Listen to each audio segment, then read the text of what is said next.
नमस्कार, आप देख रहे हैं SY लाइव न्यूज। शहर में अब शुरू हो गई है पहली इलेक्ट्रिक डबल डेकर बस सेवा। उप मुख्यमंत्री एकनाथ शिंदे ने इस बस का लोकार्पण किया और खुद महापालिका भवन से लुईसवाड़ी तक सफर कर इसकी शुरुआत की। इस नई बस सेवा से यात्रियों को मिलेगा ज्यादा आरामदायक और सुविधाजनक सफर, वहीं पर्यावरण को भी होगा फायदा क्योंकि यह पूरी तरह इलेक्ट्रिक है। बस में एक साथ करीब 98 यात्री सफर कर सकेंगे और फिलहाल इसे 3 हाथ नाका से गायमुख रूट पर चलाया जाएगा।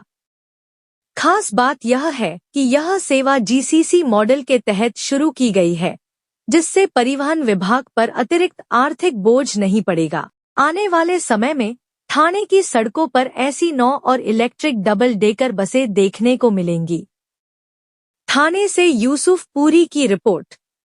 ठाणे शहरामध्ये पहिल्यांदाच ही डबल डेकर बस आज सुरू झाले। 10 डबल डेकर बस आज रस्त्यावर धावतील आणि या इलेक्ट्रिक व्हेकल्स आहेत, त्यामुळे पूर्णपणे प्रदूषण मुक्त पॉल्युशन फ्री गाड्या आहेत। अरे कुठं चालला? घरी घरी घरी घरी हायवेला गेला आपल्या घरी। पहिला स्टॉप तुमचा घर आहे। प्रदूषण मुक्त करणाऱ्या या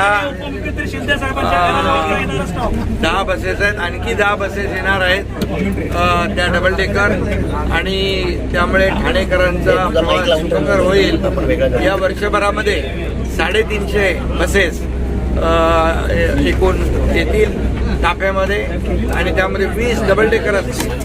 पूर्णपणे एअर कंडिशन आणि इलेक्ट्रिक व्हेकल असल्यामुळे या सर्व बसेसचा फायदा ठाणेकरांना होईल, आणि या बसची कॅपॅसिटी डबल आहे, त्यामुळे दुप्पट प्रवासी वाहून नेण्याची क्षमता या ठिकाणी या बसमध्ये आहे।